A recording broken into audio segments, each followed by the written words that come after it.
মেরিনাস base camp থেকে আমি মিঠুন অধিকারী আর সৌম্যদীপ এসেছিলাম আজ মোহনবাগান টিমের প্র্যাকটিস দেখতে। কালকেই টিম গোয়া ম্যাচের জন্য উড়ে যাচ্ছে।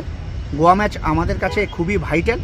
তো আমরা টিম প্র্যাকটিস দেখতে এসে যেগুলো বুঝেছি বা দেখেছি সেগুলোই আজ বলবো। প্রথমে টিমের প্লেয়াররা যখন প্র্যাকটিস শেষে বেরোচ্ছিল সবাই খুবই চনমনে ছিল আর খুবই ভালো মুডে ছিল, অনেকের সঙ্গে কথাও বলছিল। তো এটা খুবই ভালো লক্ষণ। আর একটা জিনিস আমরা যেটা অলমোস্ট প্রায় আমাদের এবারে পুরো টিম পাচ্ছি, কার্ড সমস্যা সেরকম নেই, শুধু ইনজুরি দুজনের কিছুটা আছে, হামিল আর আনোয়ার, বাকি আমরা পুরো টিমই পাচ্ছি। তা আমি এখন সৌম্যদীপকে বলবো, তুমি এই প্লেয়ারদের ব্যাপারে বা প্র্যাকটিসের ব্যাপারে কিছু আপডেট থাকলে দাও। আজকে টিম খুব সুন্দর প্র্যাকটিস করেছে, বেশ অনেকক্ষণ ধরেই প্র্যাকটিসটা হয়েছে, সবাই খুব ভালোভাবে ট্রেন করেছে। টিমকে একটা ভালো ফর্মে দেখা যাচ্ছে, একটা ভালো শেপে আছে। হোপফুলি গোয়াতে একটা ভালো রেজাল্ট আমরা দেখতে পারি। আচ্ছা, আর সবচেয়ে যেটা আমাদের মোহনবাগানীদের কাছে খুব একটা চিন্তার বিষয়, সবাই সেটা জানতে চায়, কারণ আমাদের ডিপ ডিফেন্সের দুই স্তম্ভ আনোয়ার আর হামিদ দুজনেই চোট পেয়েছিল, তাই তারা এখন কি কন্ডিশনে আছে আমি একটু সৌম্যদীপকে জিজ্ঞেস করব। আনোয়ার হামিল কিন্তু টিমের সাথে প্র্যাকটিস করছে, আজকেও করেছে, কিন্তু তারা মূল দলের সাথে প্র্যাকটিস করেনি, তারা আলাদাভাবে প্র্যাকটিস করেছে। হামিল আনোয়ার পুরো মাঠ জুড়ে একটু দৌড়েছিল, কয়েক রাউন্ড দৌড়েছে এবং বল পায়ে প্র্যাকটিসও করেছে।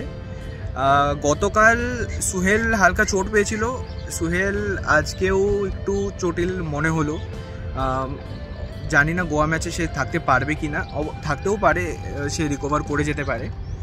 আমনদীপকে নিয়ে যদি জিজ্ঞাসা করেন আপনারা, আগের ম্যাচে যেহেতু চোট পেয়ে গেছিলো, আমনদীপ নেক্সট ম্যাচে থাকছে অফকোর্স, এবং বাকিরাও চলে আসছে কার্ড সমস্যা কাটিয়ে। দীপক টাংরি আসছে, আমাদের সাদিকও আসছে। তো গোয়ার সাথে আমরা বলতে পারেন আমরা পূর্ণ শক্তি নিয়ে নামতে পারছি।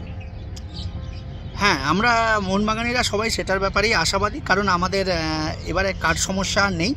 গোয়া ম্যাচে লিস্টনও ফিরছে এবং আনোয়ার আর হামিল বাদ দিলে আর সবাই মোটামুটি ম্যাচ খেলার মতো অবস্থায় আছে। আর আনোয়ার হামিলও যা খবর আছে খুব তাড়াতাড়ি তারা ম্যাচে ফিরবে। হয়তো আনোয়ার টিমের সাথে ট্রাভেল করবে, গোয়াতে স্কোয়াডেও থাকতে পারে, বাট স্টার্টিং 11-এ হয়তো ও থাকছে না। আমি এবার সৌম্যদীপকে জিজ্ঞেস করব, তোমার মতে সম্ভাব্য একাদশ গোয়া ম্যাচে আমাদের মোহনবাগানের কি হতে পারে?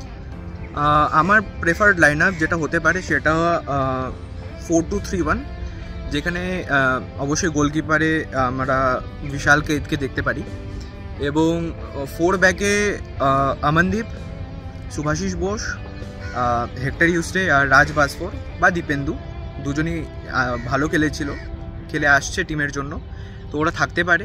মিডফিল্ডে অনিরুদ্ধ থাপা, আর তার সাথে আমরা দেখতে পারি অভিষেক সূর্যবংশীকে, যে গত ম্যাচে খুব ভালো ফুটবল খেলেছে, ভালো ফুটবল উপহার দিয়েছে আমাদের, তো এদের আমরা দেখতে পারি। তার উপরে আমরা সাহালকে দেখতে পারি, রাইট উইঙ্গে মনবীরকে দেখতে পারি বা কিয়ানকে দেখতে পারি, এবং লেফট সাইড থেকে আমরা ডিমিকে দেখতে পারি বা লিস্টনকে দেখতে পারি, এবং স্ট্রাইকিংয়ে আমরা অবশ্যই সাদিকুকে দেখতে পারি বা কামিংস হয়তো স্টার্ট নাও করতে পারে, সাদিকুকে করতে পারে, because we need a physical football against Goa, তাই সাদিকু হয়তো স্টার্ট করবে। জেসন কামিংস সেকেন্ড হাফে আসতে পারে। মেরিনাস বেস ক্যাম্পের পক্ষ থেকে সবাইকে ধন্যবাদ জানাচ্ছি।